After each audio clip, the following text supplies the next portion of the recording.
Take your time. No, no, no. I've already taken too much of your time, friend. All right. No, Uh, everything is so Bluetooth now. So like I have a Bluetooth for these pens that sketch, and then I have the Bluetooth microphones, and I have Bluetooth this and Bluetooth that, and Bluetooth. So the Bluetooth pick things up. And then also recently Zoom had an update where um they're doing they're using QR codes or something because those invites were so messy. gotcha.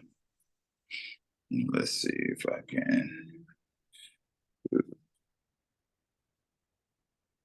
Trying to use my background. And then I see you.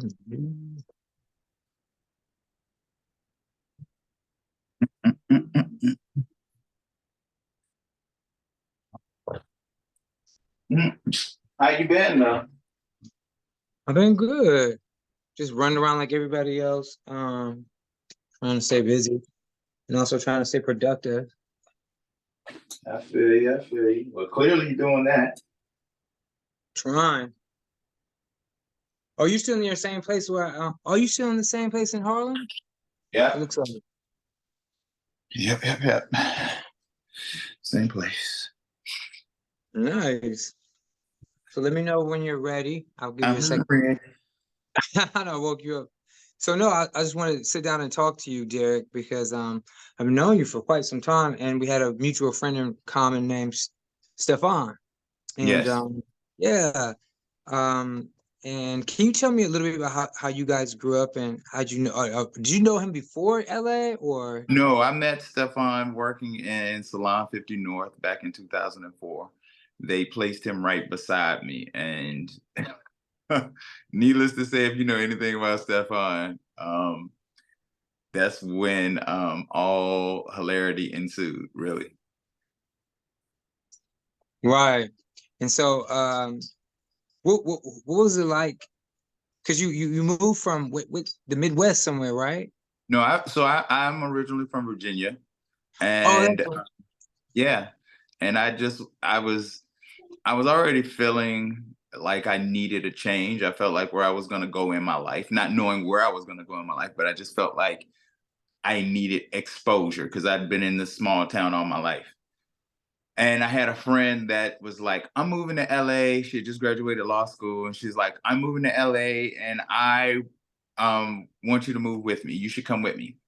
And it was just at that perfect time. And so I looked for salons to work at, and I didn't have an LA license, so it was a little hard because it and didn't have clientele. But I ended up getting invited to the salon party, which was that salon, and I was there for a while, and then maybe a few months later, then they hired Stefan, and Stefan was from the Midwest.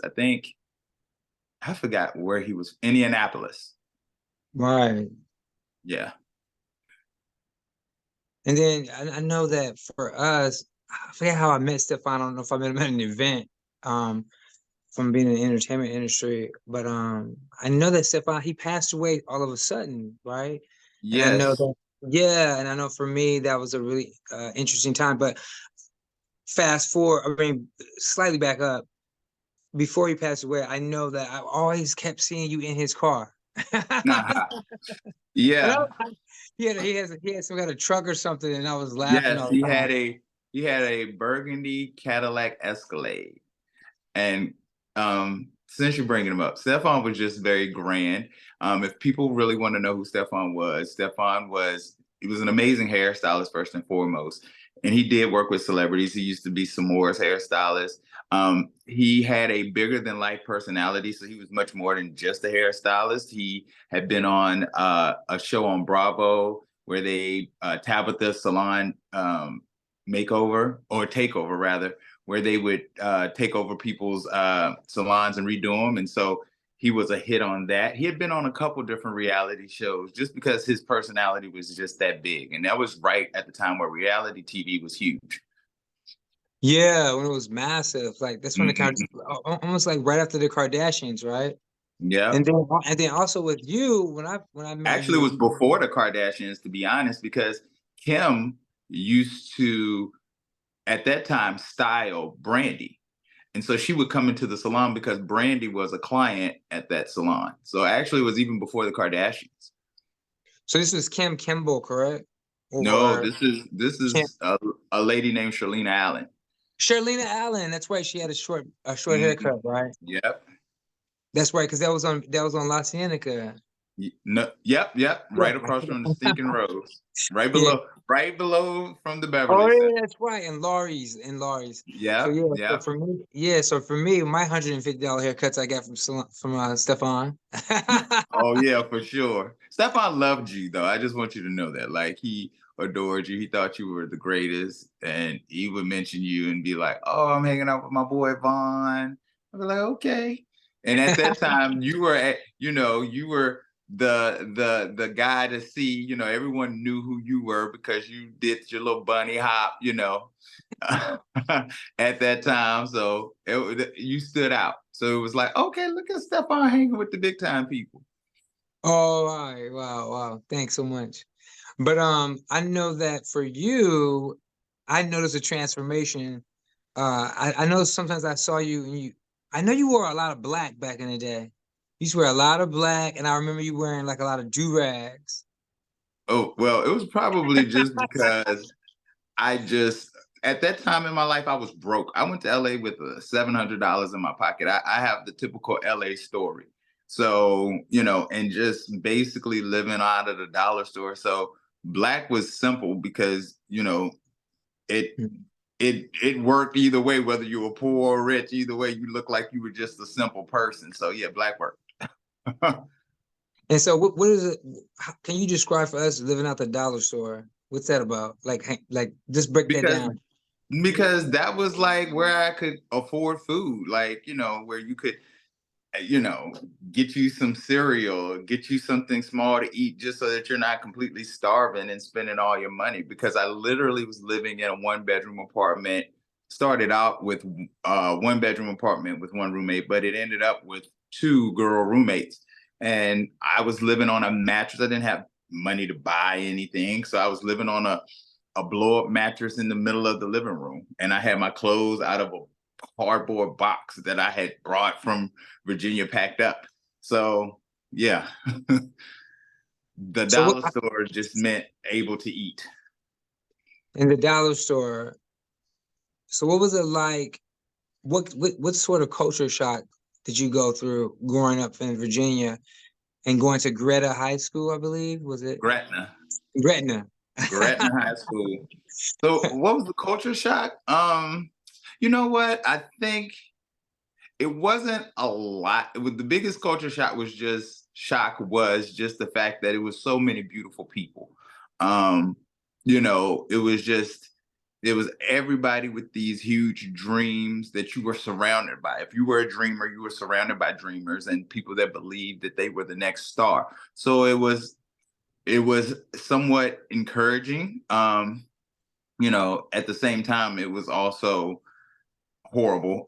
But it was one of those things where you if you believed that there was greater for you, there were people that helped to facilitate that belief. And so that was the biggest culture shock because I came from a place where we really didn't have access to anything and we really didn't even think about those kind of things for ourselves. So yeah, that was the biggest culture shock. But the good thing why I feel like LA was a great place for small town people is because it's spread out. If you grew up in the country, it's spread out. You sort of still need your car. Like I don't know how my life would have been had I came from Virginia straight to New York or like a Washington D.C. because those are faster cities to me. LA, no one goes to work. no, no one goes to work.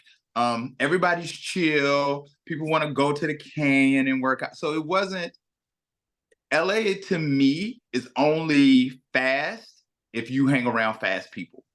But if you are a chill person and you find a great network of people, LA can be what it is. Now, how long? I guess what was How your long was I there? yeah? How long was your tenure? A year. A Oh year. But wow! I felt like you were there forever. no, no, no, no, no. Oh But you know what? I wow! sort of went there with the intention that it wasn't going to be like my life because, to be honest, I knew that my best friend was a pastor. Well, at that time, he wasn't a pastor. He's a pastor now, but actually, he's a bishop. But at that time, I knew that I was supposed to be a part of his starting his church. So I was determined to go back to Virginia and help to be a part of that. So that was really my main thing of like, trying to get back to Virginia for that. And literally by time I left, I mean, it was a great time. LA felt like, although I was there for a year, it felt like the longest period in my life. Like so much happened. It felt like something dramatic was happening every day, I promise you. And I just remember being the most stressed I've ever been in life. I just remember, I mean, I couldn't pay my light bill. I couldn't pay my telephone bill. My cell phone was getting cut off. Like all of these things were happening at that time. And they were looking for my car to repossess it. It was a, I won't say it's a bad time, but it was a hard time. But it also provided me with all the connections that helped me to where I am right now. So what types of things were you experiencing that really were, I guess, stressing you out? Like what types of things were going on in your life besides not being able to pay the bills? Because I grew up in Detroit, so we grew up very challenging to say the least.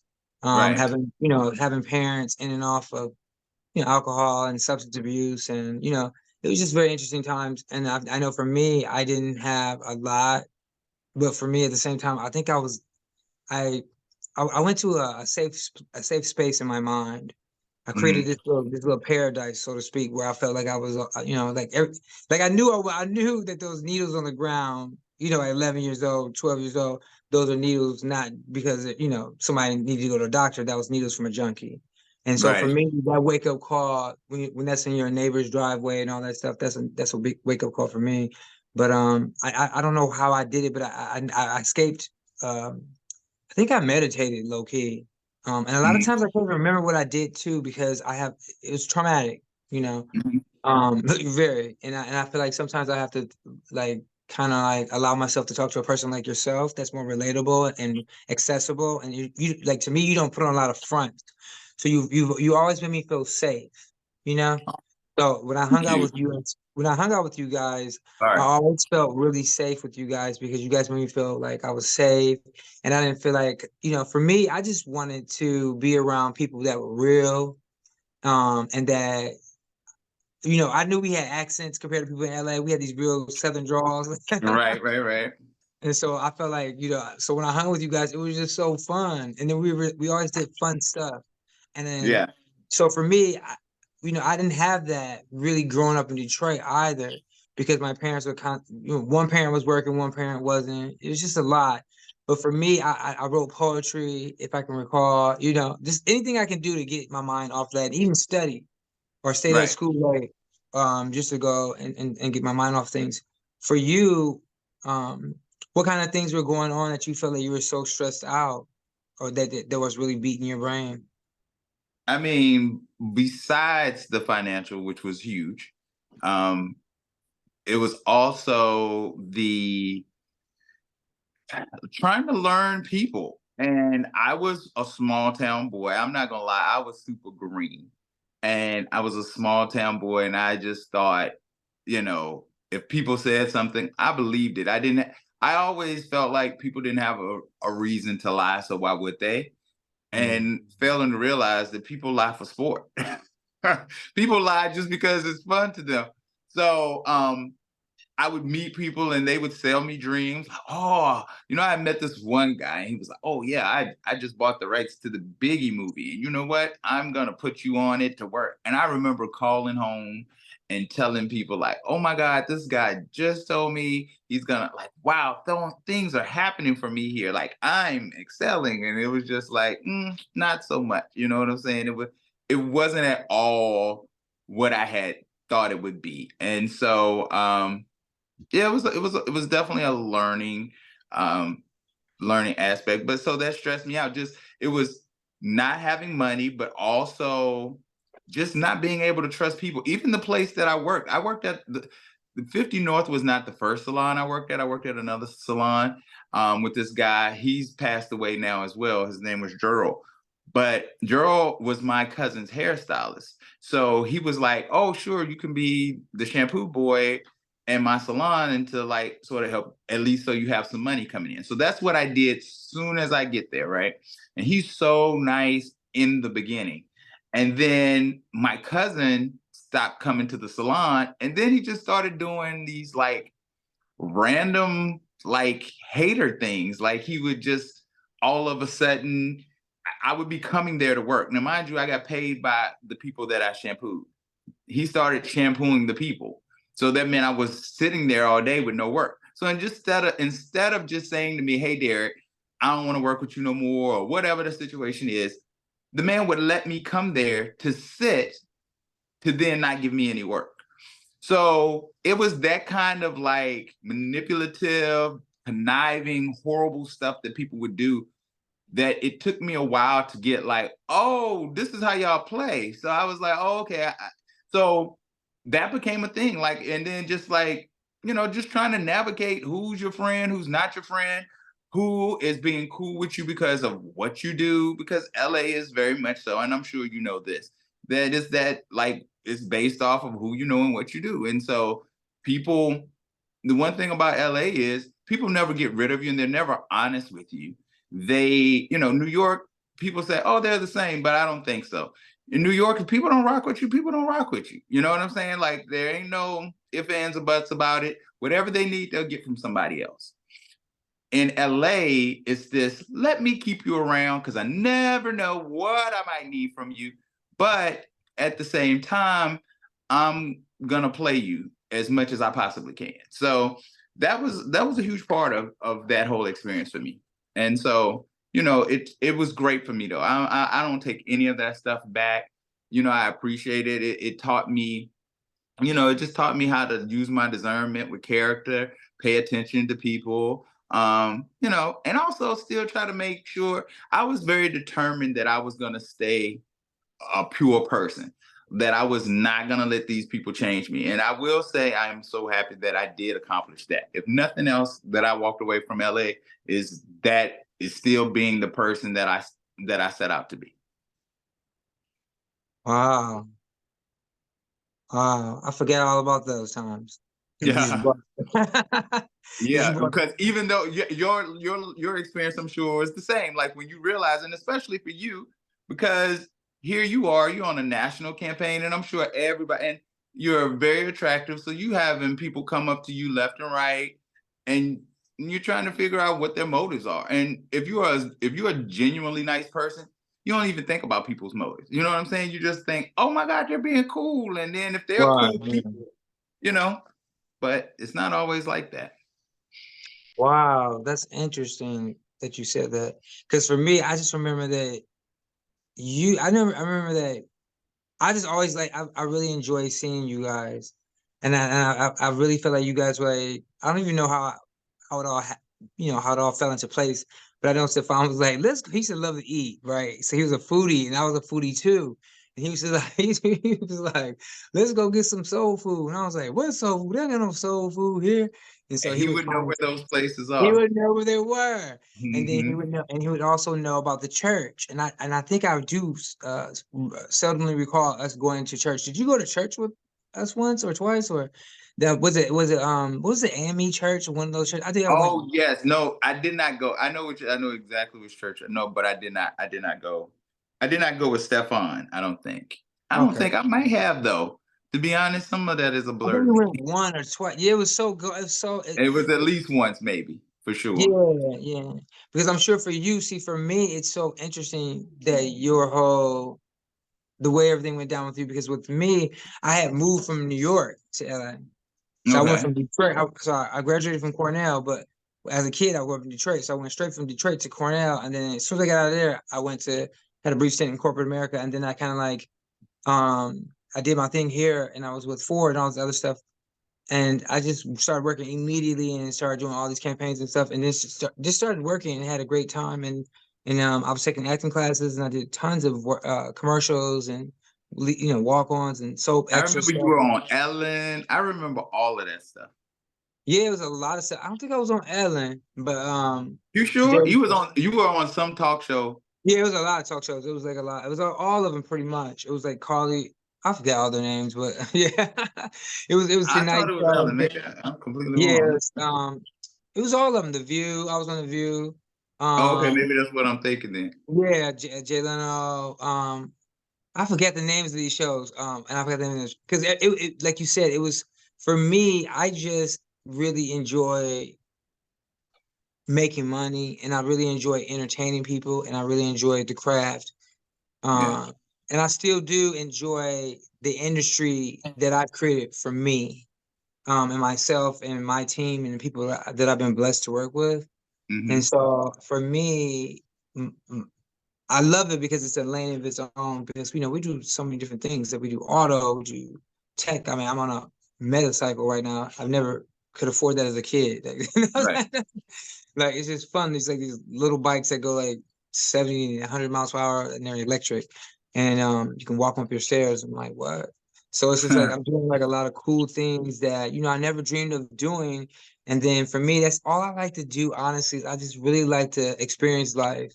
And I love to experience things. And so just being able to travel the world and do things and go to Germany and go to South Africa and all these places and be blessed and be able to just write about it and just be and also be someone that is um educating people and giving you information about a place. For Hmm. me, that's what it really was about for me.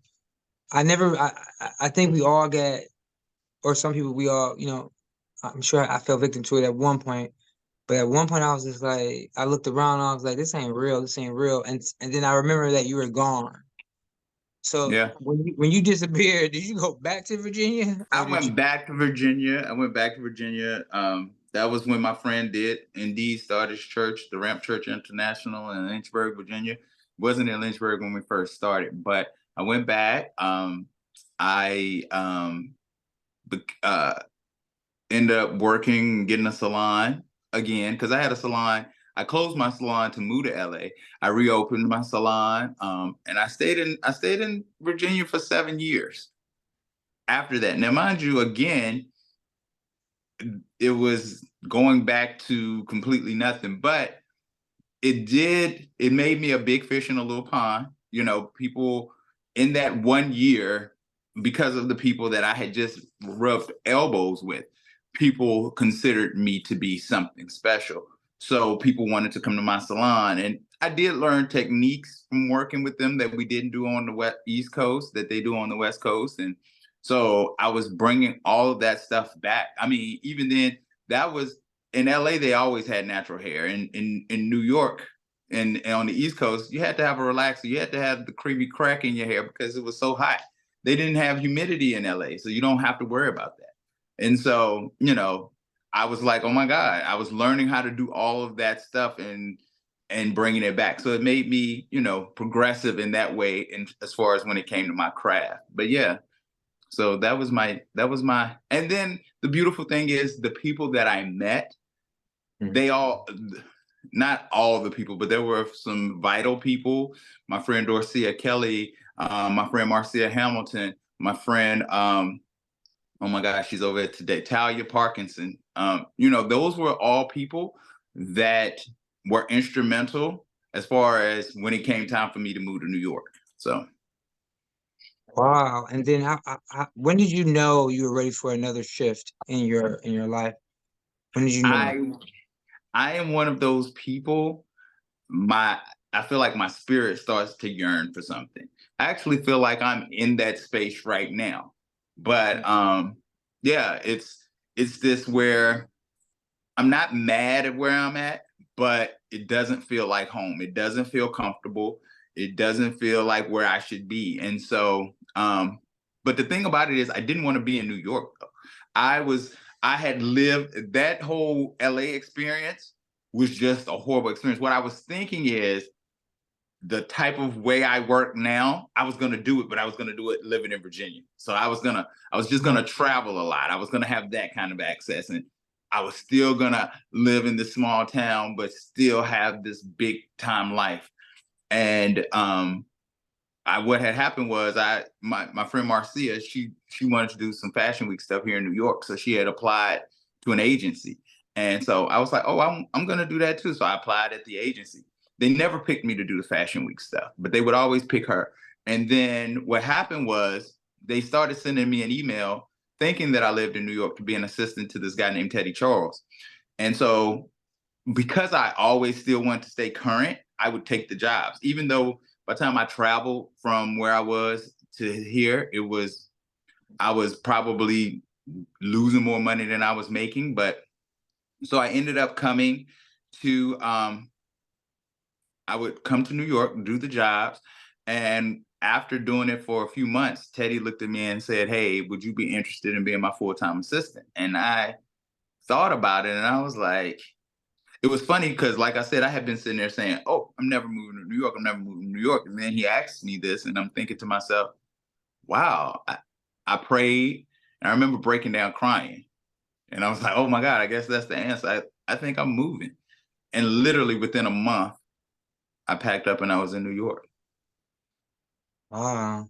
And what was what did Teddy specialize in? Was he So Teddy was he was from Paris. He's a white guy that did a lot of like editorial work. So Teddy would do a lot of celebrities. He's married to a supermodel, actually. Um, but we would do campaigns. We would do Michael Kors. He would be the person that would do the fashion stuff. So we would do like Banana Republic, all those pictures of the models in the clothes on the wall when you go into the store. That was stuff that we did. So it was very interesting and fun. But also by that time, I'm living in Virginia, and I was working on Project Runway. I oh, had worked, yeah, I worked on Project Runway. I was living in Virginia, and I had already was doing the Wendy Williams show. Um, so I was doing all of that stuff. So that's why I had this idea that I could do it from Virginia. But you know, I ended up going to the Wendy Williams show one day by happenstance with my friend Dorcia. She had worked at Elle magazine, but she did fashion, and she was working with Essence, and Essence was doing a fashion show on the Wendy show. And I got there, and a young lady by the name of Talia Parkinson, who now is at the Today Show working on Hoda and Jenna, she saw me, and she came to get her hair done at the very first salon. So I was the shampoo boy for her when she first came to the salon. And we connected because we moved to LA on the same day. And we were just like, oh, we all knew we should hang out, because she had another friend that later became my roommate. That's a long story. But so we were cool. And so she saw me, and at that time, Wendy only had one hair and makeup person. His name was D'Angelo Thompson. And D'Angelo did hair and he did makeup and light hair. So when they would do those fashion shows with the Wendy fan, he would come and he would ask me, hey, Derek, will you come back and do it? But they asked me that day, they were like, hey, we're running behind.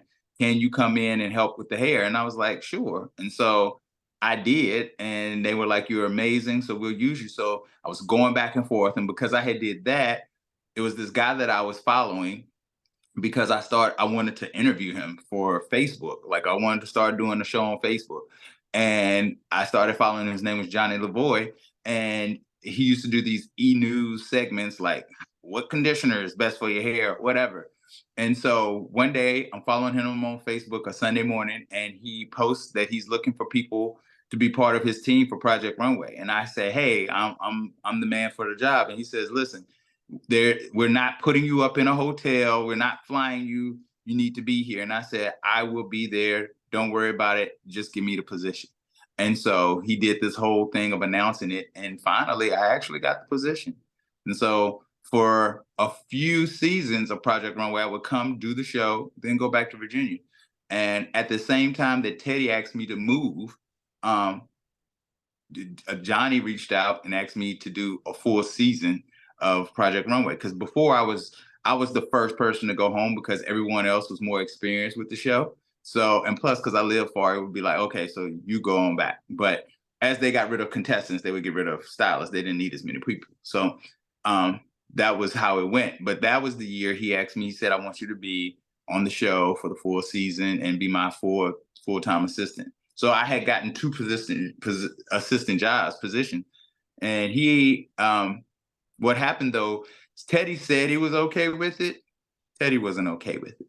So Teddy ended up hiring somebody else. And Project Runway is a few weeks and is over. And just because that hair brand is the hair brand of that season doesn't mean it's, so it wasn't a permanent job. And so basically it had me stuck in New York with no job.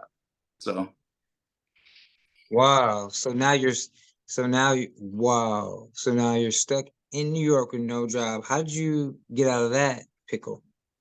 well, what I would do, once again, treating people right and making great connections with people and being genuine when you do it just helped. And so, I mean, I knew people like Davon Johnson, who had Blue Magazine at the time, and he would ask me to do photo shoots. Would it help to like put pictures in my book and stuff? And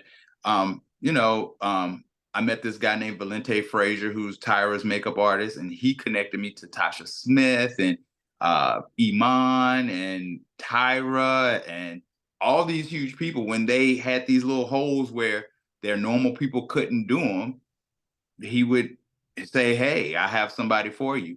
And so Tasha Smith became my first like regular reoccurring celebrity that whenever she came to New York, she would call me. But that's still not enough money. So what was happening at that time, I was driving back and forth to Virginia. I would go to Virginia, tell all my clients on Facebook, I'm in the salon for a week next week, book an appointment. I would go do it, and then I'd come back. And then and then I would pay my rent. And I did that for 2 years. I moved there in 2013. By 2015 was the year that I finally did not have to drive back. Wow. And then you decided to set up shop in Harlem. Harlem was always where I wanted to come, to be honest. My friend, she lived in Brooklyn. She lived in the Bronx. Not really, it was Riverdale. And she had an apartment here in Harlem for like a week, and then she got out of it. But she didn't like Harlem. But I loved Harlem. I grew up in a small town with cows and stuff. So it was beautiful to sit here and see the beautiful Black people and the Black people of all varieties. I'm not just talking like, oh, beautiful Black people well dressed. I'm talking about like lower income Black people with their beautiful children and all kinds of people. I just love the variety. I love the attitude. I love the swag of the community. And and it was convenient as well, because when you had to get to jobs, it's harder to get to jobs from Brooklyn. It's harder to get to jobs from, so Harlem felt more centrally located. So I just always gravitated to Harlem, and I've always been in Harlem since I've lived here for 10 years officially now. Wow. Time flies. Like Because the last time that. right. Like Because I that. mean, I feel like the time in LA was. I mean, yeah. I mean, I've been in LA for quite some time. I just been coming back and forth here now because the pandemic, and then now I'm doing more assignments out here, so it's been kind of fun. And then I just miss New York's energy. I miss seeing people, and I don't like the subways anymore because I am a part of those little like that little e-bike gangs, but it's like the little electric motorcycle gangs rather. And so, Hmm. we go on rides or whatever, or I just go on rides with myself. And I like to spend some time with myself nowadays. So it's kind of cool. Um, are you still? I'm seeing a little bit of hint of the style from you now, and your decor. What kind of things have you been doing to kind of make yourself feel at home? Because I know you said you weren't feeling at home, but before I felt like when I saw you here, it was like some minute ago, like 5 years, maybe. Yeah. We Yeah, ran into each other and it was like, Vaughn. Like right. it was so And good then to see you. yeah, same here. And then I noticed your style completely changed. You get real regal on me. Not regal, not at all. I mean, I think it's what I was all along. It's just I never had the money to do it. And I don't even buy expensive clothes I buy ASOS. I'm a very much so ASOS, Zara, Urban Outfitters kind of guy. And I will spend a money on a shoe or a coat, something, that is something I can wear every day. But I do not spend a lot of money on my clothes. Sometimes it depends on if it's a big event. Like when I went to the NAACP Awards, of course, you're going to be seen as a red carpet. So shoot, you're going to step it up and it's worth it to you because you deserve it. You worked hard. So yeah, so stuff like that I'll do. But and then style, I'm always influenced by the city.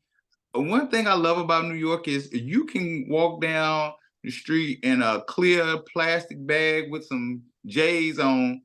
People may look, but they like, all right, I see what you did with that. Like, you know what I'm saying? And I don't know, I just love it. So I love fashion, I love clothes, I love the beauty industry.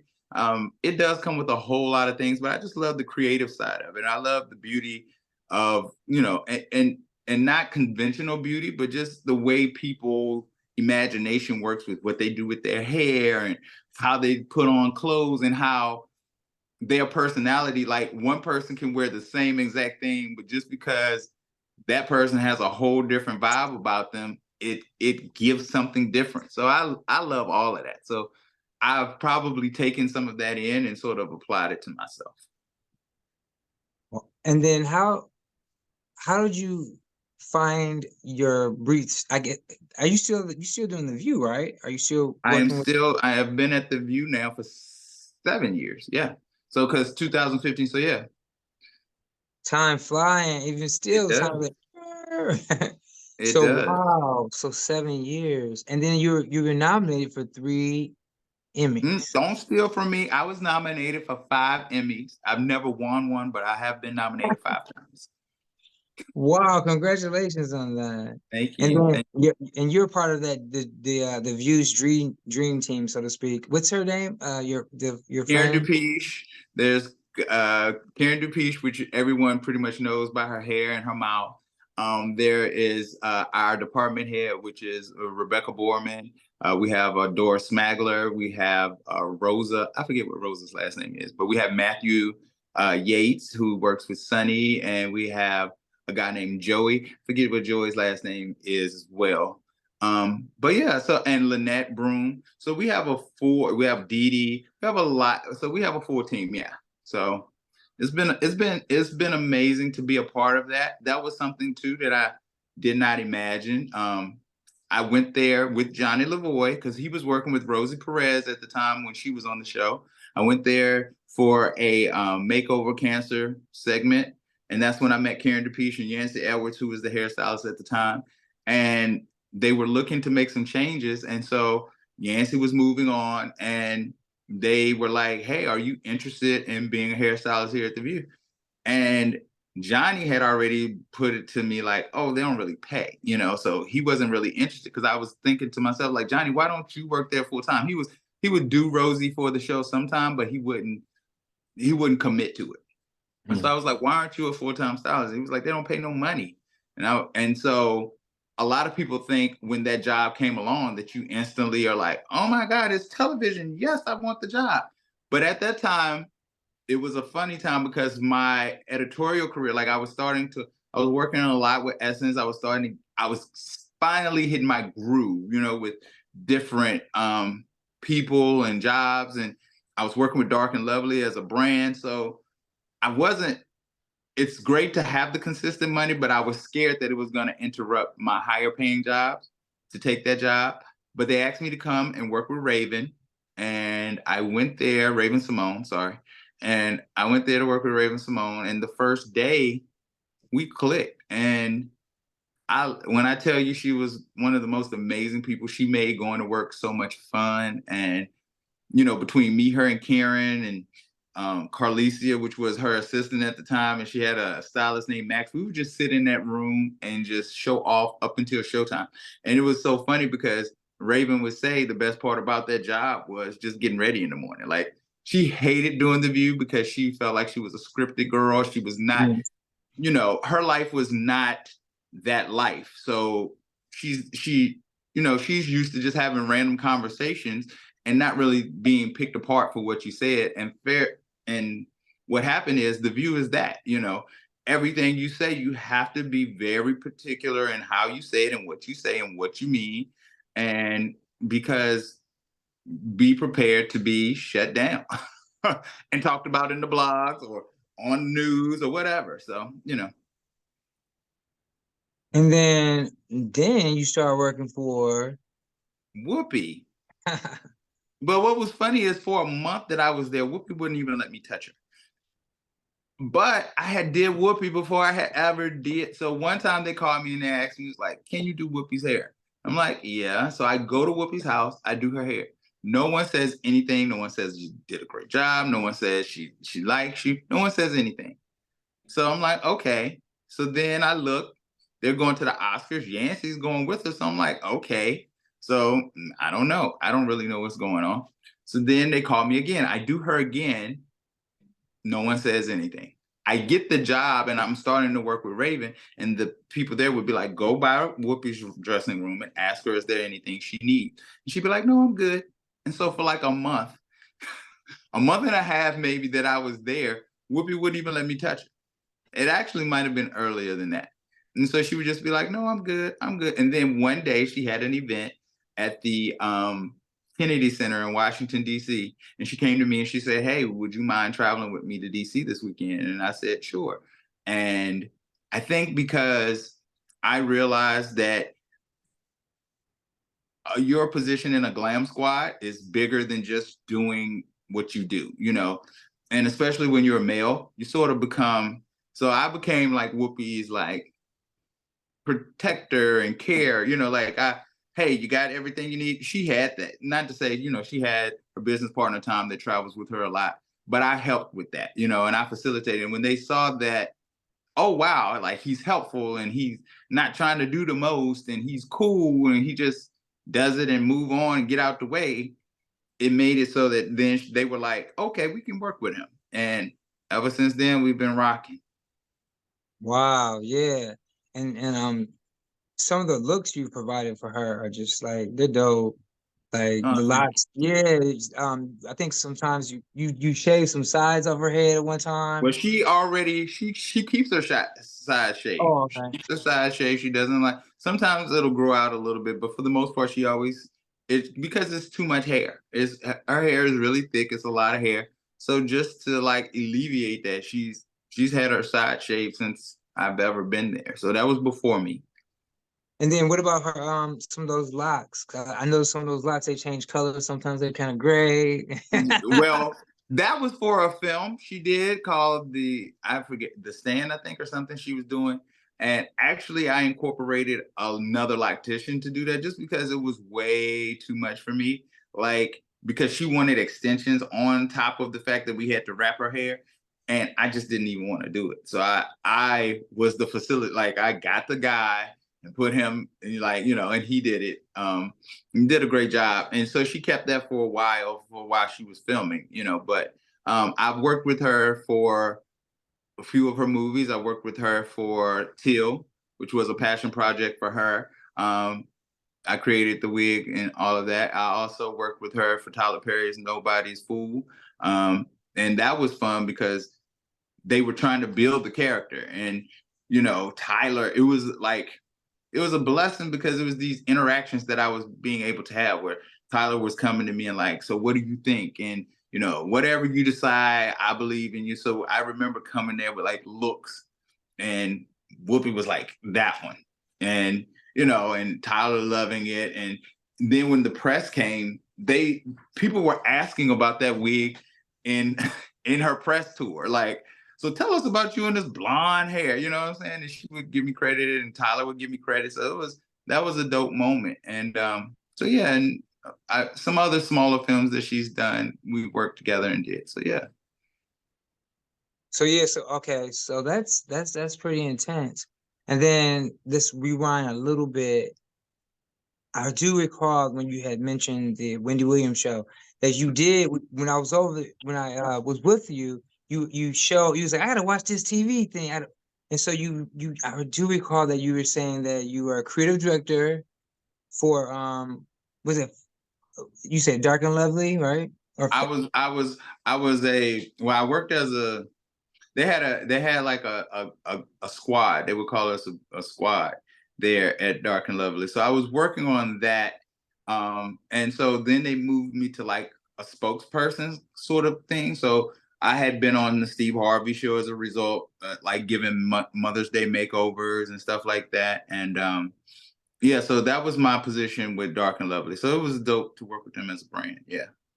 and were you able to come up with some of those concepts, or did somebody produce those segments for you and they just had you on? Because I remember you know, you had your bullet points were down.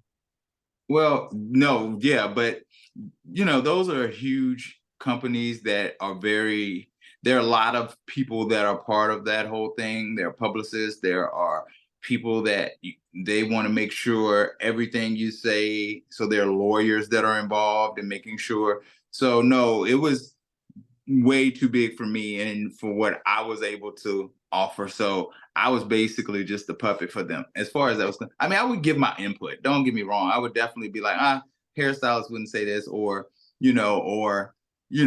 consumers may not understand this, or whatever the situation may be, or to make it easier for the consumer, blah blah blah. But yeah, that was mainly how I worked with them. Yeah. So you were media trained. So they media trained you before you had your Actually, segment? no. I think my Wow. time as a minister in church, I learned how to be outgoing with people. So no, they did not media train me. I wanted them to media train me. I begged for them to media, and they would say, "Oh, we're gonna media train you. We're gonna have you," and they never did. And so I started like sort of teaching myself. You do stuff on Instagram and you start talking, and I would also, when I was at the View, I would just learn from them, that how to talk, how to, make sure your energy is good. I would read the teleprompter. Like I would be in the back and the teleprompter's going and I'm reading the teleprompter and putting, different ways to the words so that when my day comes, believing that my day will come, that I will be prepared to do it. So that's really all the media training I've ever had is that. Not really. So Yeah. nah. So I remember you were and then you and what and whoa, and then let's talk about the style. I know that you had because for me I saw you in all black. You know what I'm saying? So fast forward, I'm seeing you, and I'm like, what? Like, who is this? Like, Yeah, bro, right. you Red had hair. that electric pink suit or something, but it was like dope. It was like I was like, oh wow. It was like tasteful. It was like sexy. It was great. It was just great to see a black man. And then you were like, wait, you see this. And I was like, what? And then you turned on your TV and you showed me. And then your other friend, you had a friend, we had, like it was like I didn't know it was like a little like, like a little listening party, so to speak. But but Oh it was yeah. or viewing party, but it was really good. And I was so proud of you because I do remember and I do recall you being very quiet when I met you in LA, and you were very modest. And then now hearing the story, which is a story we all had, right? We all moved, Mhm. we know, it got a little tough. But one thing for sure is you stood the test of time. You learned a lot. You made Yeah. sure that you made sure whatever happened, and you had faith in yourself. And then I'm sure, do what are the things that what I guess like who or what did you get that tenacity from? Do you know? Is it your Gee. mother, your father? Jesus. I mean, people, I mean, your audience will know now that like I was on my own at 14 years old. My mom passed away when I was 11. My dad is in my life as a financial provider. My dad was not really a father. When my mom died and I was 11, my brother was 15. She had an uncle. I mean, she had an uncle. She had a brother named Charlie that came and was my legal guardian up until I was 14 years old. By that time, my brother has turned 18 years old, and my uncle had got married, and the situation just wasn't serving us anymore for all of us to live together. And we had this huge argument, and he was like, "I'm leaving," and so he left. And then we had to figure out, okay, what's going to happen to this 14-year-old kid? Where is he going? And so they came up with this decision that, like, okay, so Eric, because he's an adult now, he'll keep you. That way I didn't have to change schools. I didn't have to leave my house. Like, it was a lot of stuff that I didn't want to do as far as adjustment was concerned. So that's how I stayed.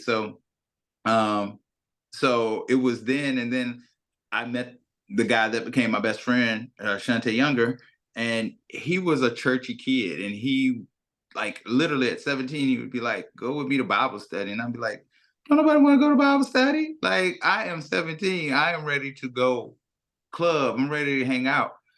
And he continued to ask me till it wore me down, and I would go, and I remember going and just feeling this weight lifted off me just from hearing the encouragement from the different people and the preaching and the teaching. And I started applying a lot of that to my life. And I felt like that's what gave me courage. And I would have the faith that it was going to work out. And even though it didn't look like it right now, and because that's a lot of the Bible stories, a lot of, different characters in the Bible, their scenarios start out bleak, and God, and I would take those things and I believed it. And so, that's where I feel like I really feel like it's my relationship with God that really, and I don't want to be the churchy person, but it's just true. It was my relationship with God that just really helped me stay focused. It kept me humble, because people will try to boost you up before it's your time, and oh, you should do this, and you doing this, and da da da da da. And you have to be in tune to where God has you so that you don't overstep before it's time. So it's a lot of things that I take away from my faith that helps me guide me into the different phases of my life. And even, you know, I feel like God directed me to Whoopi. I feel like God gave me, because knowing who I am as a person, I'm not a drinker, I'm not a smoker. So God was like, okay, I'm not gonna give you none of these young girls. You're not gonna get you're not gonna get the Meg the Stallions or the Cardi B's. I'm gonna give you somebody that's settled. And Whoopi feels like my great aunts and the people that, so, but she works. So you're making money, you're having these amazing experiences because of who she is as a star.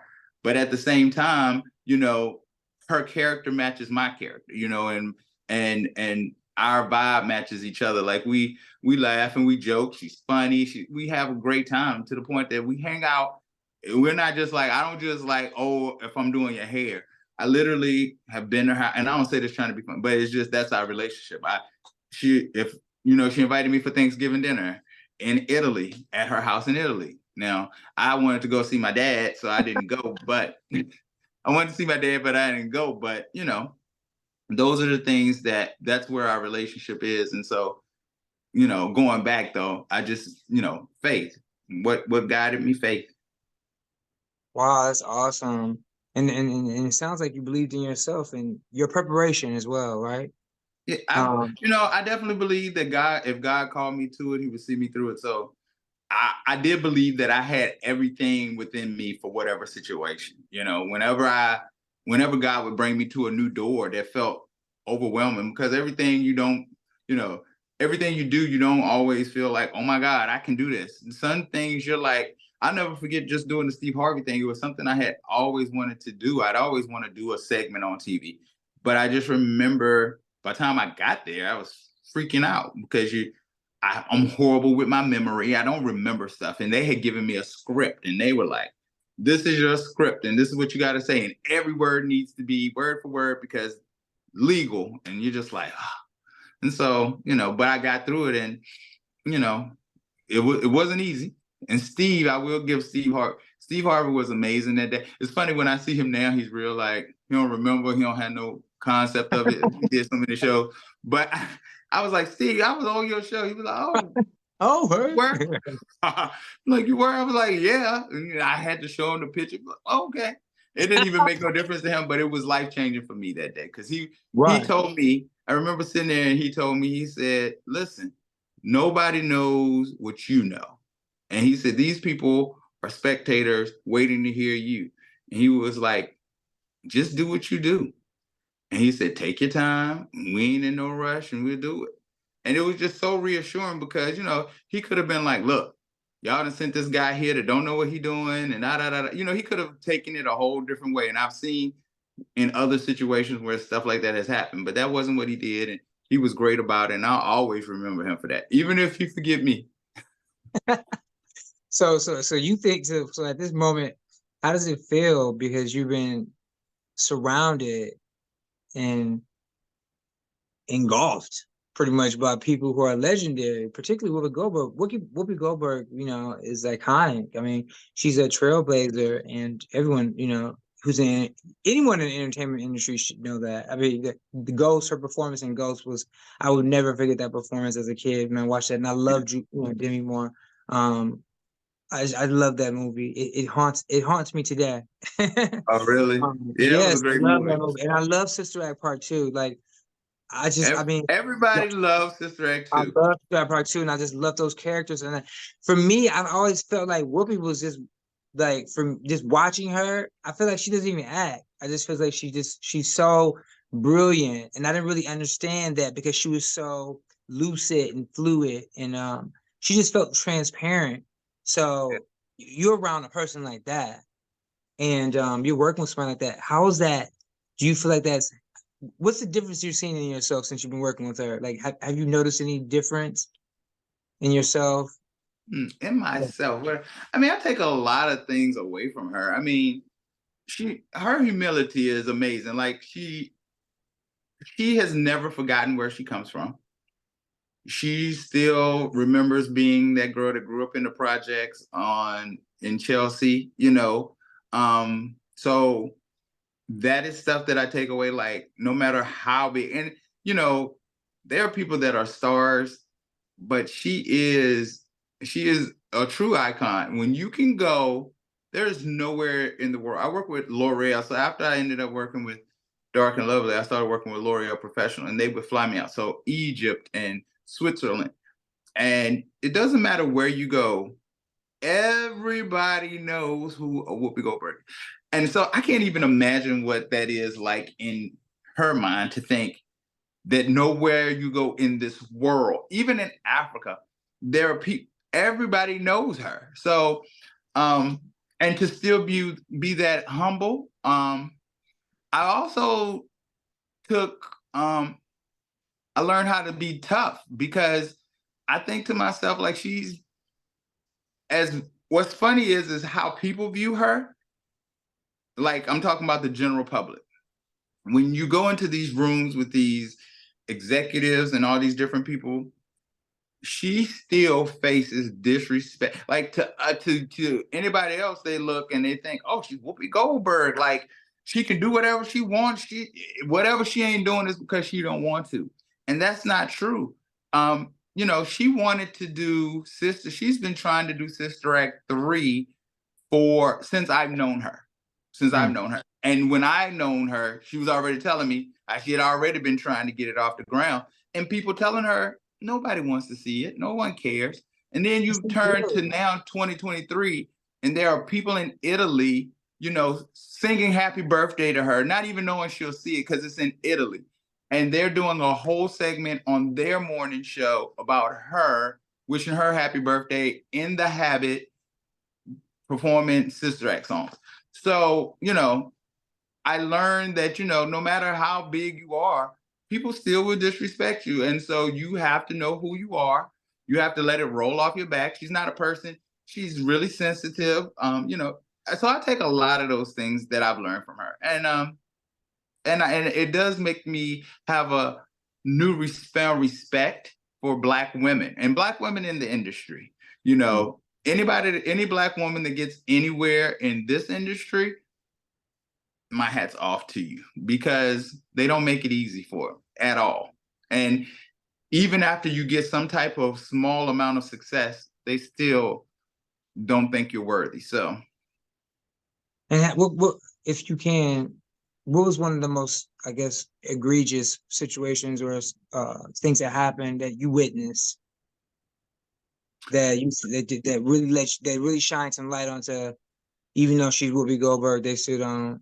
They well, still. even just like I said, I mean, there's, um, but even just like I said, just having that moment where here you are, you're an Oscar winner, you're an EGOT for God's sake, and you say to people, "Hey, I'm interested in making number 3." They made 20,000 films off of stuff that was less popular, you know. Fast and Furious, right? Right. There are 20 versions of Fast and Furious.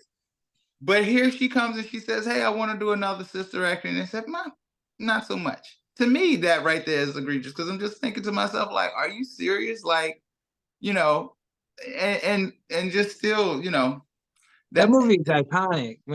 You know, was it Tanya Blunt and Lauryn Hill sang that song? Like, yeah, I think that's when everybody was like, you know, my heart fell out my like everything, you know, like the world stopped for me to yeah, see those, you know, and for me just to see those kids in that alley and they're raising money for the church, but you know, but it was a beautiful film. It meant a lot to our community and just a lot to marginalized people in general, the nuns, you know, yeah.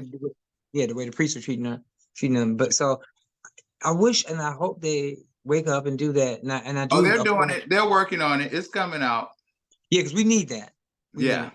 yeah. We need So it. hopefully next year, um, you know, they just solidified directors and writers, which is a lot of the stuff that you have to put in place. And so now they're finalizing. Because what's funny is people already, just because she mentioned it and it came out in Deadline that they were working on it, immediately people have been, which is a testament to how wrong these other executives were, that, you know, that there was not a market for it because people are making flyers, fake flyers saying Bette Midler's in it and Kiki Palmer and all these people that the movie hasn't even been casted yet, you know? So it's very interesting to see. And yeah, I'm excited for the film and I'm excited for her because I know it's her heart and, you know, her really wanting to see that come to fruition. Yeah, and you know, me and you both know, and a lot of people know that film is it's a beautiful film too because it's about a black woman pulling up the community, and she was brown skinned. My mother was brown skinned. Rest her soul in peace. And to see that for me, it was empowering. It meant a lot. So I'm Yeah. so happy they're doing that. But now you're doing the View. You got 9 Emmy nominations. Not nine, just five. Five. Five Emmy nominations and an NAACP Image Award nomination as well. Yay! Congrats. Thank So you. now you are doing your TV show. I mean your YouTube channel show, which I think is going to be a TV show soon. I, On I it receive it. it definitely is. It definitely is going to be streamed because the way you blend in at first, you know, I can tell when you feel uncomfortable because I know a little bit about you and I've seen you go, Yeah. but I've never met a human being, and this is why I had to speak to you because you're a pivoter. You're completely a pivoter, and you're amazing because you went from Virginia to the backseat of Stefan's car, hanging out with us, going to get some soul Right. food, then going and then couldn't pay your phone bill, and then you're going back home. You had a huge buzz, and then you like, I'm out here. You went to New Yeah. York, and now fast forward, you are working with The View and some amazing people, and you're panhandling pretty much, or Whoopi Goldberg. Yeah. Yeah. So now and then you have this show, and I've been watching it, and you know, everything's been really fast, right? So I feel like, you know, it's been really slow, but it's been really fast because we've been on strike, you know, so you know, sometimes I'll interview people and it's just very interesting. You can't talk about the shows they're on, whatever. So Yeah. you talk about the cookies they're making or the new hair care products or whatever. But then Yeah. I'm looking around, I'm like, what is he doing? And I'm like, this brother got a show where he's talking about beauty. So can you explain to us and just really break down the concept of So so the show is called Behind the Scenes Beauty on YouTube. And it started out really just being a show where I just wanted to talk to my peers. I wanted to talk to the hairstylists, the makeup artists. I was influenced by shows like Lifetime's Real Women and Behind the Music and all those shows. I loved hearing people's stories to how they got to where they are. Basically, what you're doing here. And so I love that. And so I wanted to, you know, I will say the market now is super saturated, but at that time that I was wanting to do it, to be honest, like I said, that's how I started following Johnny Lavoie. That was part of what I wanted to do. And so in 2019, we were coming up on the Met Gala, and it just stuck to me like, oh, I should really put together a show with all these different hair and makeup people and stylists and stuff. And we just discussed. you know, the Met Gala from our standpoint. You know, there's always E! News and all these different places that do it, but there was really never a space where Black people were doing it. And not just Black people that were influencers or people that had an opinion, you know, Nene Leakes that, you know, didn't really work in fashion. She was just a celebrity and a name, but every person, and that's my first show. The production was horrible. It was a horrible experience because I had never done it before, but I still love that show with all my heart because it was, first of all, me pushing myself to do something that I had never done and just believing. Like, I literally looked at my friend Morel Hollis, who was Wendy Williams' makeup artist at the time, and he works now with Mary J. Blige and other people, Travis Scott. And I looked at him and I said, "Do you think I could do this?" And he said, "Yeah." And I literally put it together in 2 weeks. Like, I don't know videographers. I'm looking up hashtags of videographers on Instagram and asking them, is this something you can get turned over by next day? And the guy said, "Yeah, I can do it." He couldn't do it, but it was a train wreck. But we did finally get a product out, and I was so happy because everybody but one person had worked with someone for the Met Gala that day. So when we talked about it, we didn't just talk about it from like, oh, the dress is pretty, but it was people that was giving you insight to what goes on, how many months in advance, you know, who has to say, like, you know, as a hairstylist, do you get to do what you want with the hair? Or no, there are people that have already picked out what that is going to be, what the makeup is going to be, and all of that kind of stuff. So that was one of my favorite things. And then it happened that I also wanted to talk to celebrities, people that I had worked with, people, you know, and in the first part, I think I was trying to make sure it went in a beauty route. Like, I wanted to stick to theme, but now I really feel like it took its own form, and it Raven-Symoné, as a friend, did it for me as the first celebrity. And, you know, not asking her publicist or anything, which most people don't do. They don't, you know, they have to go through channels to do stuff. They don't just do it. But she did it. And I remember her saying, "Don't tell my publicist," because she hadn't asked anybody. And she did it though. And, you know, she encouraged me, and she was like, "You know, I think you deserve a show." And it was fun because it felt like just talking to an old friend, and I just wanted to, you know, pick her brain about stuff and her journey and like what she went through as being, you know, coming out as an LGBTQ plus young lady, and, you know, gay, and just, you know, how she maneuvered, and, you know, her weight, going back and forth with her weight, and her style and her fashion, all of that we talked about. And so when people saw that I did that, I'll never forget Sarah from the show. Sarah was a host on The View at the time, and she was like, "Oh my God, this is so great." And I was like, "Well, will you do it?" And she was like, "Yeah." She had made that comment, and people was like, "Yeah, we want to hear from Sarah." And so then it just started. And then Whoopi was a part of it. And then Morel, when Wendy Williams was doing his because Morel was on the show. So I was mixing it up. I was doing hair, makeup, fashion, everything. But then I was also doing celebrities, because celebrities, sadly, were helping to drive the channel. And so Wendy was doing a press tour right around the time she was having her divorce from Kevin, and her documentary and her Lifetime movie was coming out. And I will always be eternally grateful to Morel Hollis for this, because he put himself on the line and he said, "Listen, you have to do my friend's show." And he made a deal with with her manager, and they did it. And that was the first person that I didn't have a personal connection. Like, I had worked at the Wendy show. Wendy didn't remember. Like, Wendy knew who I was in oh, that's the guy over there. Like, I remember seeing him, but we had no intimate relationship. So it was a very nerve-wracking interview for me, because I don't know how to, like, Wendy is a person you want to get information from. And it was hard to do that with her, because, I mean, it wasn't hard, but it was hard for me in my thought about doing it, because I'm like, well, is she gonna snap? How's she gonna be? What can I ask? What is she gonna be offended by? But when she got on, Morel had told me that, because she had did a previous interview with a big name person, and he was like, well, she was supposed to do it, like, she was gonna do their interview and then she was gonna do mine. And he was like, yo, she is excited about this. Like she was saying, like she can't wait to do your show. And I was like, are you kidding me? Like it didn't even feel real.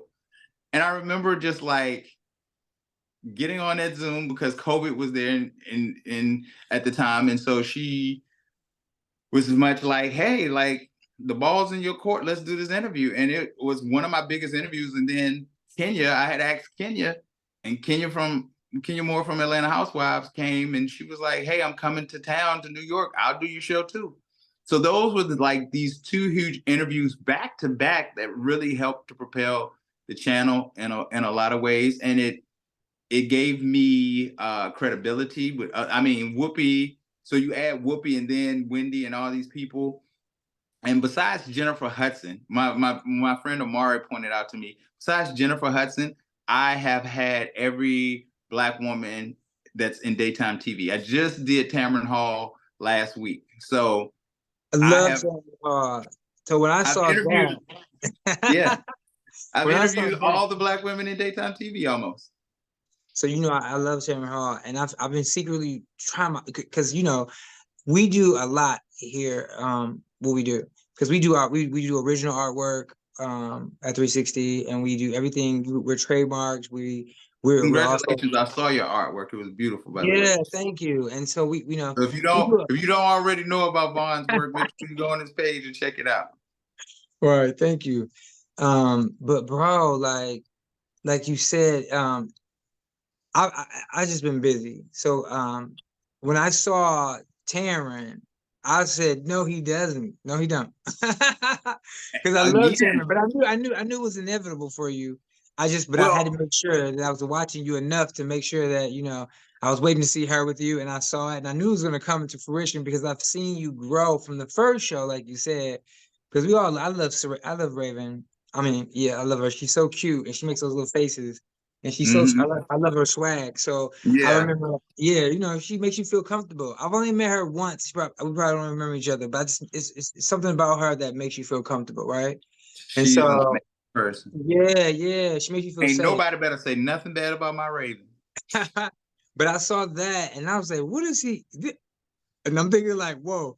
And then I look up again, whoa, and you've done so many different women, like you said, Black women, and these are very strong Black women and very intelligent. And Yeah, then Tamron is just, she's just a freak of nature to me. She's just, I mean, she just has something. She has this genetic quality. She has that style, from her friend Andre Lantali. She just yeah. has. She's educated. She's intellectual. She's introspective, and now you're introspective. So it's like to see that meeting of the minds. I said, if I can't sit down and talk to you, I'm mad. Oh, thank you. I mean, I still am in a space where I really, and I don't even say they're trying to be funny, but I really be like, oh, really? You want to talk to me? I'm like, okay, that's gonna be. I mean, I hope you get something from it. I don't really. I I am always feeling like I am in the grind of trying to come up. So there is never a moment that I'm sitting there like, oh, I'm here. Like it's work always, and you always, sadly in this business, you're only as good as the next thing that you're working on, sadly. And so, you can celebrate, and I do celebrate my accomplishments. I am very proud of the show. We said women, but thank God, like we've had people like Anthony Hamilton on the show. We've had top designers like Sergio Hudson. We had the late AJ Crimson, which was actually his last interview. And when he passed, Essence hit me up because they wanted to get a quote from me. I've had June Ambrose, the architect of, hip hop Yeah, fashion. yeah, So I am super proud of it. And Johnny Wright made, which he was on the show, he was the hairstylist for Michelle Obama, but he's also now Tamron's hairstylist. He was one of those people that made that happen. So to be honest, it's a testament to relationships, because all of this that I've done, because truth be told, Vaughn, I don't have a huge following. Like my subscribers are not, I don't have 80 million subscribers on my YouTube channel for people to, so please, if you're watching this, please make sure you go and subscribe. But I don't have that. So the fact that these people, comedian Sam Jay and all the, Jordan Cooper, that is the writer and creator of the Miss Pat show, all these people, they do it genuinely out of just wanting to help a brother out. So I'm Look, well, forever indebted. let me tell you, I think I don't believe that. I don't believe that at all, and I'm not gonna lie to you. Because that's the reason why I wanted to speak to you, and I'm exhausted. I just had a birthday on Sunday, so I'm like chasing my own tail, just even trying Right, to, right, but I'm just thinking like, whoa, I gotta talk to him because right. there's gonna be an opportunity that you're gonna have to take, and you're gonna probably be super busy with it, right? And I was like, we're gonna be playing schedule games, so I was like, I gotta get it now. No, no, no. But I'm you, always gonna make I'm one of those people for my day ones, and you're one of my first like industry friend day ones. I mean, you're not an industry friend, but you know what I'm saying. Within we work in the same right, we knew atmosphere. everybody, yeah, and then you guys Yeah, introduced so me to people, so I you are one of them. I'm always make time for you, rather, is what I'm saying.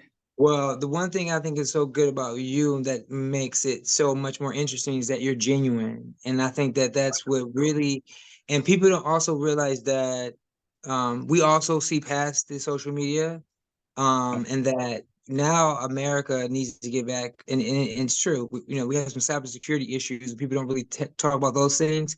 And the Yeah, reason for it is because most Americans don't have websites. yeah, They don't have websites. And then when you go to Europe, like I just came from Germany and South Africa, all these places. I did a trip about sustainability in Germany. I mean, I can't even, I don't remember where I've been, honestly, because it's exhausting, right? right. I love it. I love it so much. And it's that world I've always wanted to be in because for me, I love to learn. Uh huh. Um, and I love to meet people. And I just, I think it's like a Southern, Midwestern type thing that we have in common.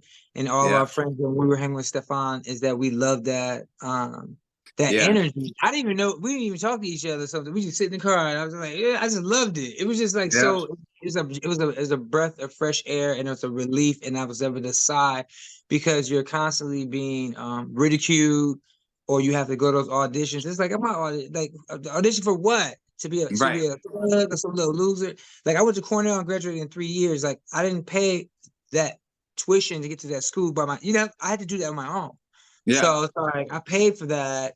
And I was blessed enough to be able to pay those loans off. Yeah, I was able to pay those loans off. But I'm just like, when I saw snippets of it and I kept looking, I was like, okay.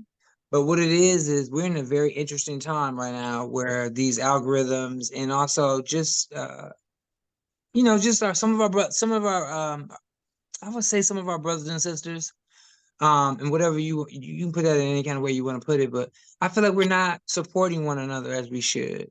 I I feel agree. like, yeah, I don't feel the energy, and for me, I want quality content, and that doesn't mean anything to than what I just said. No, I know Um, exactly what you mean. yeah. And so basically there's all different types of content. But one thing I like about your show and I think you probably remember I was sitting with you guys a lot of times because people don't realize Detroit is like the hair capital at one point, right? Yeah. So Mm-hmm. I've been around so many hair, makeup, Brian Perry. We can't Yeah. forget him. Yeah. So it's just like Jesus. It's like, whoa, like bro, I know like I probably know how to do somebody's perm. So my You've point been around enough to know. right, like literally. Yeah. And I'm gonna charge 1,000 too, like y'all As did. well, you should. They're getting their hair done by Vaughn Lowery. Listen. Right. Because I saw the way you guys worked everything. It was just so cool to see the business. Like, I love the business side of what you guys did and the way you took care of your customers. And I love the way how cordial you guys were. And I love 50 North and I love Kim Kimball when I met her.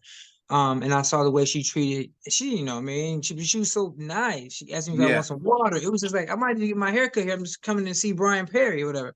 It was Yeah. just like so cool because I'm from Detroit and he was from Detroit. And we all start finding each other. So I just felt like you were like one of us. And then I'm just so excited. And I'm so excited that you're not falling into the BS. And that's why Um, I wanted to let you know that, we have your back. We got your thank back. And we have a lot of things that we want to do to help support you and just be like, just like, we don't want anything but just to see you continue to be you and like and to know that you're enough and that we finally figured out that we are enough as well. And you don't have to have 1 million followers. I don't need to be with Def Jam and whatever. I don't even want to name the labels because the great thing is 15 years ago, almost to this day, you know, it was very difficult for us to get the All American Rejects on my cover when they had the largest song in America called "Gives You Hell," and we shot them at Park La Brea where I lived. And CAA came in my house. It was just like, it took 2,500 emails to get that group in there. But it was the best thing You I were ever did. persistent. It was the best thing I could ever do. And now, like you said, it's like your energy and you can call it whatever you want. You manifest it, you see it, I smell it. I feel like I'm very spiritual. I'm very in tune with Mhm. myself. And, I prayed a long time ago when Obama became president. And my grandfather was Joseph Lowery, and I never told anybody that. And, to see him be able to swear him in, and it was just a beautiful moment for me because this is the dean of the civil rights movement, and I just was so excited for him because I didn't think that he would ever see that day, a Right. black man becoming You would president. be president. Yeah, and so for Wow, this me, seems like such a lifetime ago. yeah, right, and With then everything politically going on, it just it's crazy that there was a moment that Black a people could call movement. Camelot, right? Yeah, and so now to see you, and I mean when we were in LA, I just felt like no one knew what to do with us. No one knew what to do with anybody that even resembled a stylish, educated person. And I started to think too much at one point, and I was like, I'm good. I'm out. I'm gonna do what I do best, which is do me. And so I feel like when you spoke earlier, and that's my pivotal moment when I had that when I just kind of broke down, and Mhm. I think I just broke down completely, and even at the climax of my life that a lot of people thought, I just felt like this is very interesting for a person to be on every national talk show and speak. And I had a primetime special and all that stuff. And I was media trained. Mhm. and Well, I it shows. It shows. You and handled that whole time very, very well. Very, thank very well. you, thank you, and I thank you so It's so much. funny because you were one of those people that you felt so far away. So when I finally met you in person, it was like, oh wow, like I actually know him. That's to be honest, this is exactly how I felt. It was just like that's crazy. Yeah, and for me, when I met you and Stefan, and then Unetta Boone, was it Unetta Boone from Yes, 101? you know, God bless her soul, she passed. Yeah. Oh my Yeah. God. No Yeah, way. she was, she was actually working on Raven's show. Raven moved back to LA and started back up her show called Raven's Home. And Unetta came and was producing on it until her passing. Yeah. Oh wow. Yeah. Wow. So that's been maybe about 3 or 4 years ago, Unetta passed. I was just thinking about her because, and I don't know why. I don't know why. And You I were don't thinking know. about Trailblazers because Yanetta, just so Right, right. people have some context, Yanetta produced a lot of that Black television. I don't want to just, but she was part of those pivotal shows for us as Black people in our heyday in the 90s and early 2000s where, shows like Cuts and One on One and all those things. So she was part of that. And so you probably were thinking about Trailblazers. Maybe that's what you was doing. Right. I definitely was thinking about that because I think I, she I know I, also worked on like Living Single as well. Like one, Yanetta really yeah, made a yeah. stamp in Hollywood. Yeah, she did. And then I know that. Oh, I think I know. I remember.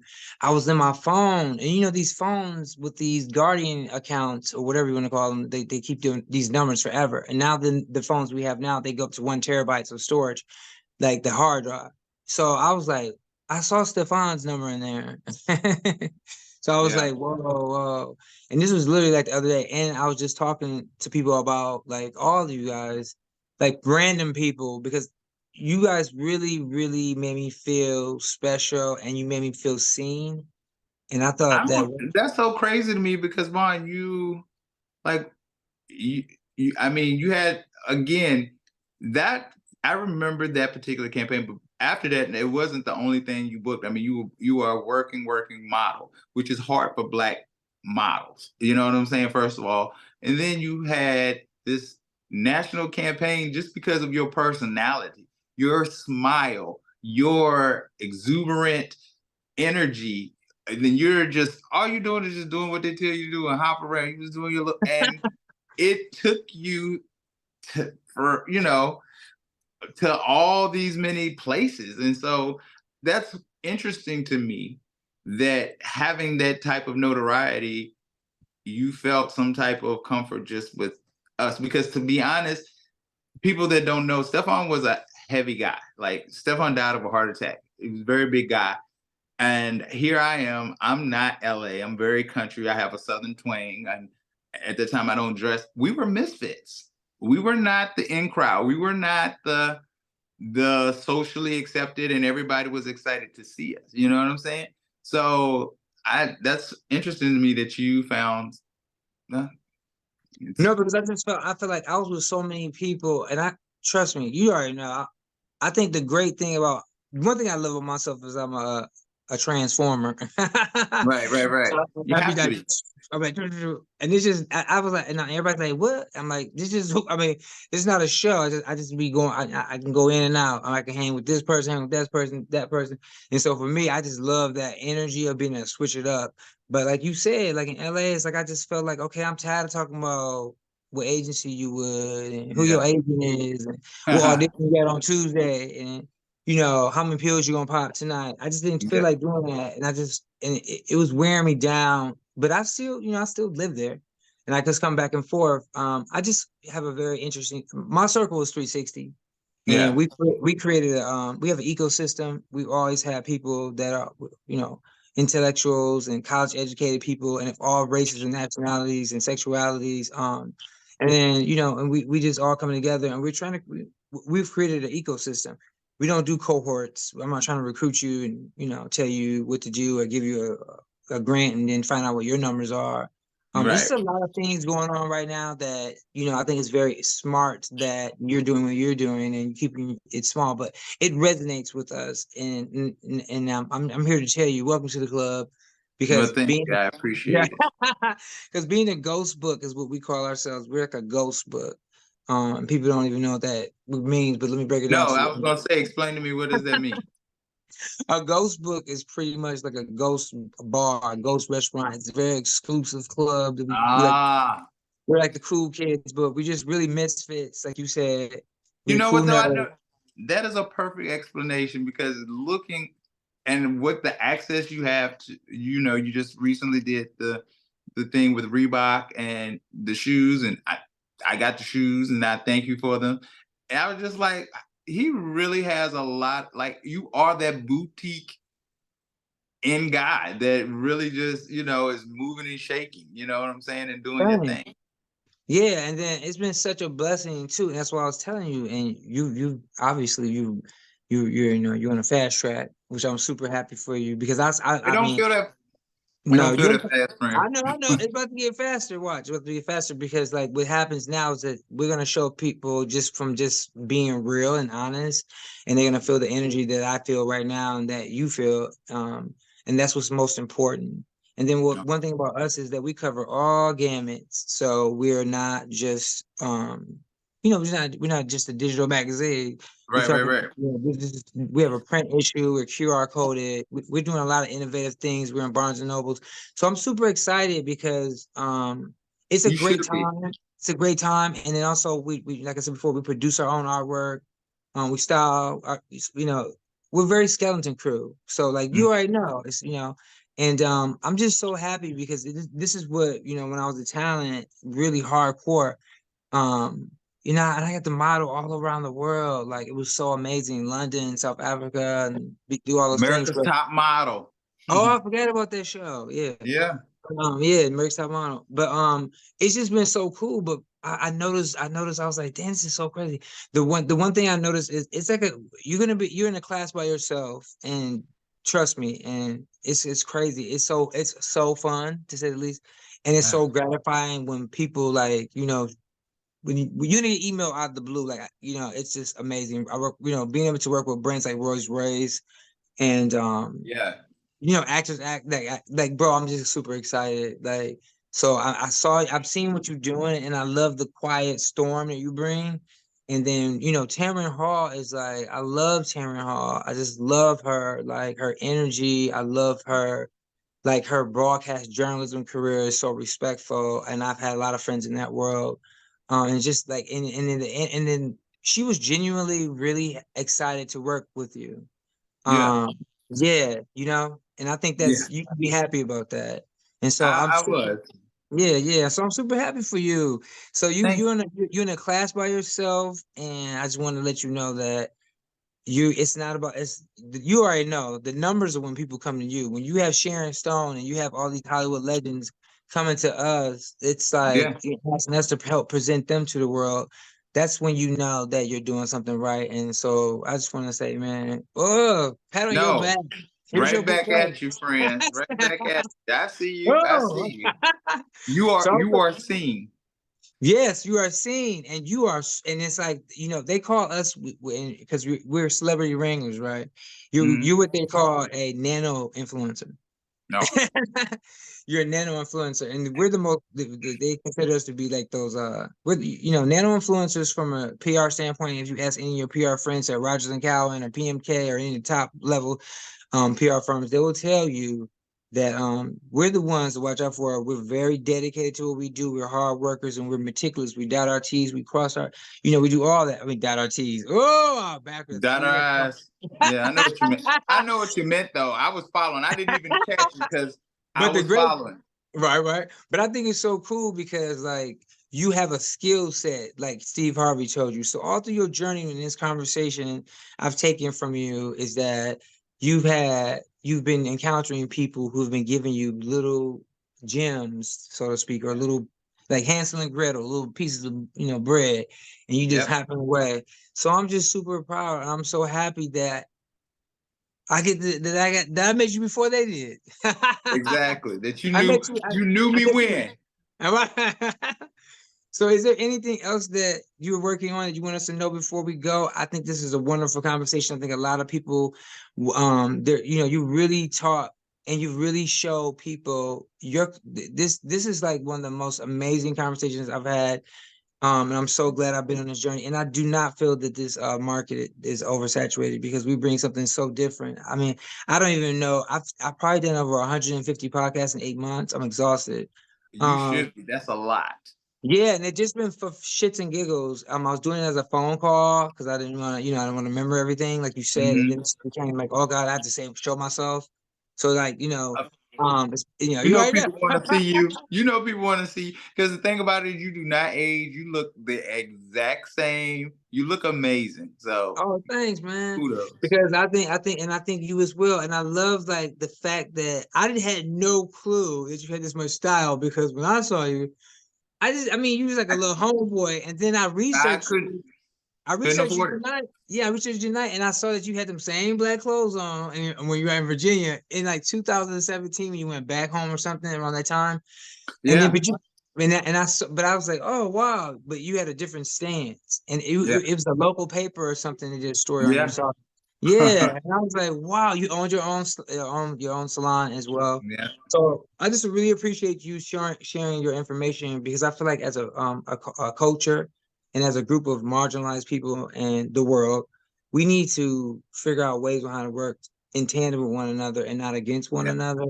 And then, you know, it's the way, you know, we have to survive together. And I feel like what you've done for so many people that, you know, follow us is that you really opened their eyes. It's kind of like things that people tell me because they be like, I want to. I'm like, what? What? Because it's true. It's like I was listening to your conversation. You started out as an assistant hairstylist, and now you like you like we won so many awards, and now you're being nominated for Emmys, and you're winning awards, and you probably gonna get an Emmy pretty soon, sure. Listen, from your mouth to God's ear, Oh, I would at least like one. I at you least gonna would like definitely get one. it. And you're gonna get it for your show. Because like I said before, I received that. your show was beautiful about it. And I don't want to, you know, because you know I always like to crack the code. But All right. your show reminds me of when I think what's that movie, The Hairdresser, whatever, Warren Beatty, one of those actors played. Yeah, And yeah. yes, Shampoo? Was it? yes, yes, yes, Yeah. yes. And he get all the information from, and he was able to finagle that stuff, and it was just, and for you, it's like people don't really understand what a male stylist or a technician or whatever you want to call it these days. What, Hairstylist is fine. right? What you I'm not guys that do, person. but what you guys do for people is like nothing short of extraordinary. Because Thank I felt like when I was working with you guys, even as your friends, you was like, Vaughn, you need to put some little product in your hair, look a little dry. So those Listen, type, I'm gonna help you. I'm gonna help yeah, you. exactly. So I feel like those little, like you said, that those words of encouragement and those acts of kindness are things that people remember, and and that's why people will call you, and also your dedication to the craft, it's unparalleled. And to hear you say, and to tell your story and to share with us, I really appreciate that, because I think a lot of people can, particularly my son, he's just turned 13. He can listen to this one day. He's playing Roblox right now, but he'll be able to Right. listen to That's the crazy. Go, right. 13-year-old son. Yeah, he's 13. And so he'll be able to like listen to a conversation like this. Because I've interviewed a lot of people like you have. And for me, I like to deal with a lot of the You've younger interviewed people. more than I have, though. Let's be clear. Well, I'm trying to catch up with you. You know what I'm saying? No, no, no. You interviewed more people than I have, but it's okay. I'm But trying to you, catch up with you. well, you will, and we are. I'm just super Mhm. excited for you. I'm super excited. So, Well, is there thank anything else you wanted to say, or like touch upon, or your next project that you're gonna work on that we should know about, we should tune in for, or you. no? No, just definitely just go to the YouTube page. Please subscribe, like, comment. I respond to all comments. Any comment that people give me, I'm always like just thankful that they took the time to watch, because at this point the channel is not making money. It's monetized but not making money, and so everything, every interview, every video, like I do it, I pay for it. And so I've been doing it for 5 years, but I look at it as an investment in No way. myself. Yeah. Oh 2019. So wow. come May of 2024, it'll be a complete 5 years. So um yeah, Wow. and it Well, still it wow. doesn't, but that's why I'm inspired by like the Tyler Perry documentary that recently came out and Yes, stuff I like was that. watching that too. I was watching that too. And he Because I talked just about believe if you just be consistent, that it'll do what it needs to do, but you just have to keep going. And there are days, I'm telling you, like I said, like an episode alone could be from $1,000 to $1,500. So, and booking the people is me sending those emails. And like I'm just now getting help now, a guy that reached out to me to try to help me to produce and stuff. But I've been doing all that, like booking people and asking people and finding a location to meet and paying to send cars, because I want the experience to be that of a quality stuff that I'm used to. So if you come and a lot of them like, no, you don't have to do that, but I will. Like, do you need a car? If there's hair, makeup that needs to be required, I pay for it. They're like, Derick, is their budget? I will provide a budget out of my pocket, because it's an investment for myself. So if I leave anybody with anything, it's just to please help continue to support, watch the channel, and um, continue wow. to pray for your brother. Well, thanks so much for sharing your journey with us. We really Thank you for appreciate having that. me. And I'm super excited because I feel like I found my voice finally. Thank you, God, because I was like, Yeah, because I was like, where's this going, God? Like Nick, no, you get pressed. I mean, God blesses you so much, and I have my own. I don't, I'm not a heavy church person, but I definitely have my own relationship, and sometimes, like I said before, sometimes I let go, let God, I let myself wimp and break down to the lowest denominator, and that's when I get the answers. And I think like when I know for me, when I feel like the way what you just said and where I'm mhm. feeling right now, the sky's the limit, and there's so many things that are about to open up for us because I can't explain to you, but I'm really, yeah, I feel the energy and the love from the universe because the hard work is paying off. And it's also, like you said, there's no rush to fail. Now, if I do fail anytime, who cares? You learn when you fail. There's no failure is Oh success. yeah, I'm not mad at when. I mean, if it happens, it happens, and my main thing is, what do I need to learn from this? If this didn't happen, what do I need to learn? And I try to take that and go on, move on. I don't dwell in it, and I encourage other people, can't dwell in it. You just got to keep going, you know. And you love it, and you love it, like you said. I mean, we would do this anyway. And is and is Right, I'm right, doing it anyway. I'm not making any right, money. I'm right. doing it, but so And yeah, we're tired. And we're tired. We're exhausted. I just love talking to people that are interesting and just and like that are able to be like resourceful people.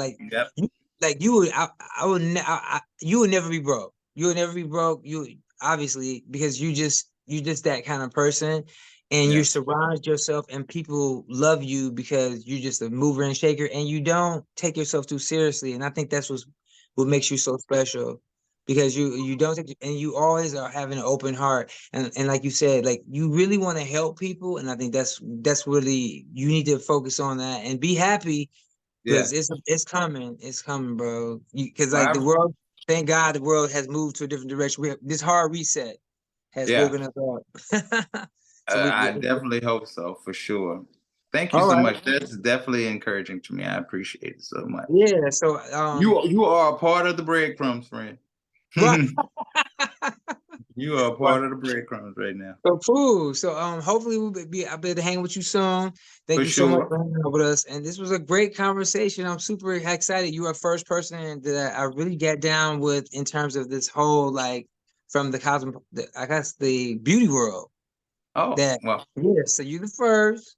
Like on Okay, this okay. level, there was one there's some other people that I was just like no no no because I saw you with I was like I got to talk to no I got to talk no no. Well, I Cause appreciate. I I just had, love that. I and I always want to make sure that I have just, that in the beginning, whenever I do anything, I just want to make sure I just have that one iconic person that's in that industry. So don't let me down. oh, Let them know. I promise you, I'm gonna definitely try not to. All right, well, you get some rest and you have a I wonderful will. rest of your week. And I look forward to hanging out with you soon, buddy. And keep up the great work. We're proud of you. All right. Thank you so much. Thank you, and thank you to 360. All right, have a good night. All right, you too. Bye Yeah. bye.